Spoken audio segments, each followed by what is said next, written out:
Me quedo sobre todo con lo que ocurrió en 1986, con la entrada en la Comunidad Económica Europea, en una Unión, actualmente Unión Europea, donde queríamos repasar sobre todo el papel que está teniendo en los últimos años España y si tenemos un papel preponderante, mejor de lo que nos ha estado explicando Fran o no. Para ello tenemos a un auténtico experto, lo decíamos antes, además lo tenéis que conocer todos los que nos seguís en el podcast, colaborador cada semana con nosotros, es Emilio Orriz, a quien ya tenemos aquí. Emilio, ¿qué tal? ¿Cómo estás?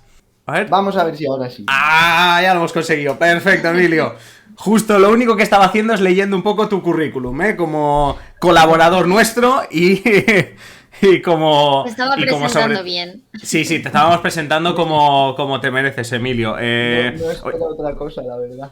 Me tienes que pasar un currículum para cada vez que hagamos un episodio semanal, ¿eh? En plan, ya presentarte de manera fina cada semana. Oye, te hemos querido robar unos minutitos, simplemente porque sabemos que estás trabajando, porque hoy estamos hablando sobre la política internacional en España. Todo esto viene motivado, y esto también seguro que lo habrás escuchado, moción de censura la semana pasada, pero últimos meses y años hablando de que Pedro Sánchez está volviendo a poner a España en la política internacional y específicamente en la Unión Europea. Tú que escribes y que conoces la Unión Europea mucho mejor que cualquiera de nosotros, la pregunta es clara y directa. ¿Esto es cierto? ¿España tiene un peso específico mayor ahora con Pedro Sánchez? Ya no digo ahora, en la legislatura de Pedro Sánchez que anteriormente, o es algo que en España vende bien pero que no es así.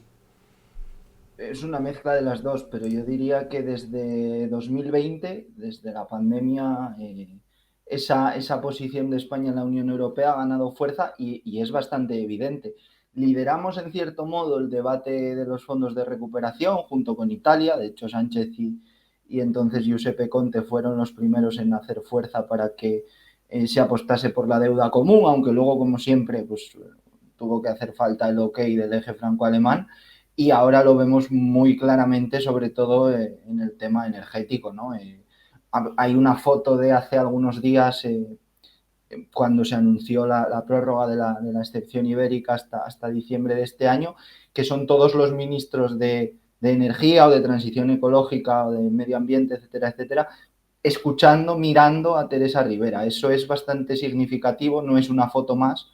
España a nivel político, por así decir, en general sigue estando en un segundo escalón, pero hay temas en los que ejerce un liderazgo que antes no ejercía. Uh-huh.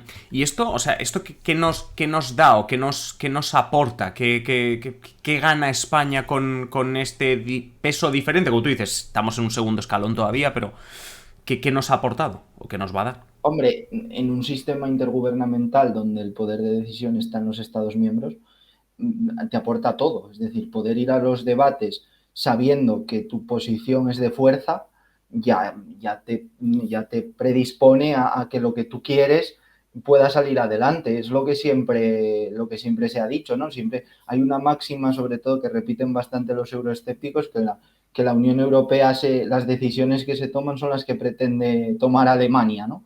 Pues esto es un poco provocar que no siempre tenga razón Alemania, sino que, bueno, que España pueda empujar en su propio interés, en cierto modo, o como mínimo hacia donde ella cree o el gobierno de turno cree que van a pasar las soluciones. ¿Esto quiere decir que siempre hemos sido silenciosos? No. En la crisis de 2010, Mariano Rajoy y Mario Monti frenaron rescates, luego fueron rescates bancarios, pero frenaron ideas de rescate por parte de Bruselas en consejos europeos. Ahora no nos acordamos de eso, pero sí que hubo una entente importante España-Italia en aquellos momentos también. Claro, como decías antes, Adri, cuenta mucho también cómo tú comuniques lo que haces en Bruselas, ¿no? Eso sí que yo creo que el gobierno lo está ejecutando bien, más allá de que, como digo, lo que ganamos es peso en un sistema intergubernamental y ya es bastante.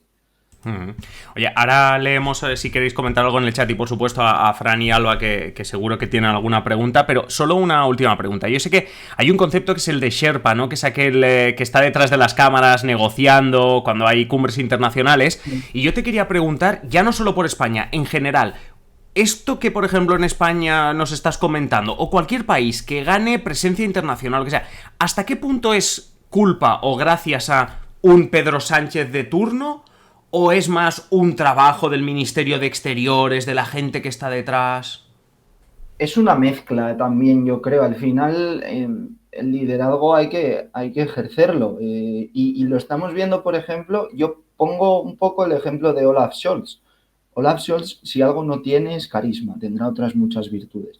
Pero si algo no tiene, es carisma. Después es verdad que ves tanto a Macron como a Sánchez como al propio Mario Draghi en su momento, que es verdad que Mario Draghi venía con un currículum potente ya como expresidente, perdón, del Banco Central Europeo. Eso cuenta, es decir, el liderazgo cuenta y la proyección cuenta, pero luego hay que tener detrás un equipo importante. De hecho, el primer Sherpa, digamos, el Sherpa del primer Pedro Sánchez, del que llega al gobierno con la moción de censura, es José Manuel Álvarez, que ahora es ministro de Exteriores.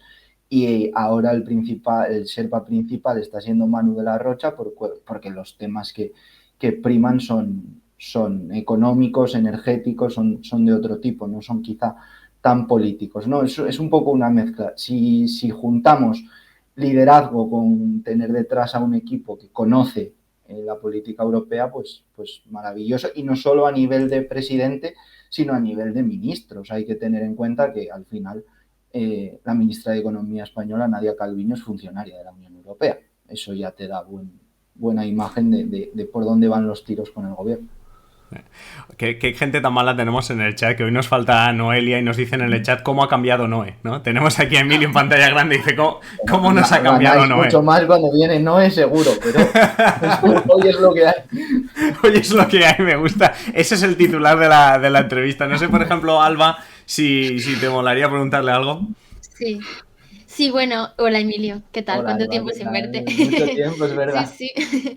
Bueno, yo tenía una pregunta, se va un poco más lejos de la Unión Europea, pero sabemos que estos días Pedro Sánchez está en China y vemos que uno de los principales factores que se van a tratar pues es quizá el tema del turismo. Al final, China es uno de los principales proveedores de turismo a España, pero ¿cómo valoras o qué se espera de esta reunión que Pedro Sánchez va a tener este viernes?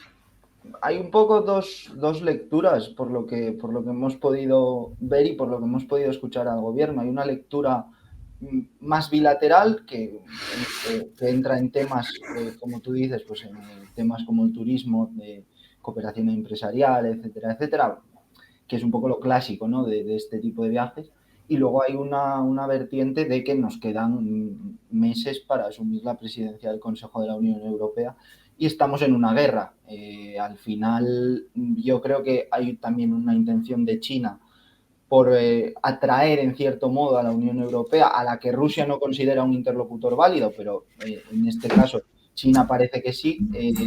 Hay una intención de China de atraer a la Unión Europea, como digo, a su plan de paz, que de momento Occidente no se cree, etcétera, etcétera. Creo que no hay que esperar grandes cosas del viaje, pero sí que podemos ver un poco esas dos vertientes. Fran. Hola Emilio, encantado de tenerte aquí, encantado de conocernos. He de reconocer que Alba me ha quitado la pregunta. Gracias, Alba. Perdón. No, pero Lo siento. no, pero estaba muy bien. Yo te quería preguntar más sobre el papel de España en el conflicto entre Rusia y Ucrania, ¿no? Como la visita de Pedro Sánchez, creo que fue el mes pasado a Ucrania, hace mes y medio, ¿no? En el que, bueno, visitó el Parlamento ucraniano incluso. Te quería preguntar si crees que el papel de España, supongo que no es equiparable al de potencias como Alemania o Francia, pero ¿cuál puede ser el papel que puede jugar España como mediador en este conflicto, un poco como potencia europea? Bueno, a nivel de qué queremos que pase como país, el gobierno está alineado con Alemania y con Francia en que va a llegar un momento que esto hay que sentarse a negociar la paz. No estamos en el relato de los bálticos de si seguimos enviando armas, Ucrania va a ganar la guerra. Y luego estamos bastante abajo a nivel de ayuda. O sea, que la proyección y las imágenes y las fotos de Sánchez en Kiev no nos confundan. Estamos en el vagón de cola, en lo que se refiere a ayuda a Ucrania, y eso, o sea, con los datos en la mano hay que reconocerlo. Claro, otro tema es estudiar cuánta capacidad tiene España para ayudar a Ucrania. Es otra de las cosas que se le está criticando a Francia, que Macron, como sabemos, es muy rimbombante en el discurso, pero a la hora de la verdad, Francia también se está quedando atrás a nivel de envío de material militar. Eso yo creo que no va a cambiar. España ha dicho que no va a enviar aviones de combate, por ejemplo, que sí que están enviando ya a otros países. En ese sentido vamos a estar donde estamos, es decir, no creo que de repente incrementemos la ayuda a Ucrania, porque además ni siquiera hay un consenso sobre la misma en el gobierno de coalición, que eso parece que no, pero tiene un cierto peso específico, ¿no? Pero bueno, es verdad que en cuanto haya que hablar de paz, a España la vamos a ver, la estamos viendo ya alineada en ese bloque con Alemania y con Francia. Oye, Emilio, sí, te liberamos ya, pero déjame porque Vixior desde el chat nos pregunta ¿cómo crees, Emilio, que va a afectar la presidencia española del Consejo en las elecciones generales? Porque es verdad, va a coincidir. No sé si vamos a ver algo especial por parte de España para ganar minutos de tele o algo. Bueno, el gobierno lo va a utilizar en campaña, eso es bastante evidente. Hay una gira de cumbres de los diferentes consejos o del consejo, las ramas ministeriales, una rama ministerial por comunidad autónoma. Va a haber la cumbre informal que siempre se organiza, que parece que va a ser en Granada. Eso el gobierno lo va a utilizar a su favor porque, así hablando mal y pronto, serían tontos si no lo hicieran. Es decir, es una herramienta que te da una proyección mediática interesante. Ahora, a nivel del votante medio, yo creo que la influencia va a ser mínima. Al votante medio español no le interesa que ocupemos la presidencia rotatoria del Consejo, por desgracia, y como friki que soy de esto, pues a mí me molesta, pero es verdad que no es una cuestión prioritaria. La gente va a querer hablar pues del precio de los alimentos, de la inflación, del precio de la luz, y no se va a preocupar de si estamos presidiendo o no el Consejo de la Unión Europea. A nivel de voto yo creo que va a mover poco, pero bueno, a nivel mediático sí que será interesante de ver. Oye, Emilio, muchísimas gracias por tus respuestas, por clarificarnos un poquito esta posición de España dentro de la Unión Europea y realmente, bueno, para el que no conozca el podcast ya sabe que nos puede seguir, que cada miércoles estás ahí ayudándonos a entender Europa, la Unión Europea. Así que nada, Emilio, te liberaremos. Muchísimas gracias por dedicarnos unos minutos, que sabemos que te pillamos trabajando y nada, o sea, te escuchamos cada miércoles y a la próxima que te pueda secuestrar, aquí te tendremos también en el Twitch. Un secuestro con gusto. Venga, un abrazo, Emilio. Adiós. Mucho, un abrazo. Chao, chao. Igualmente, adiós.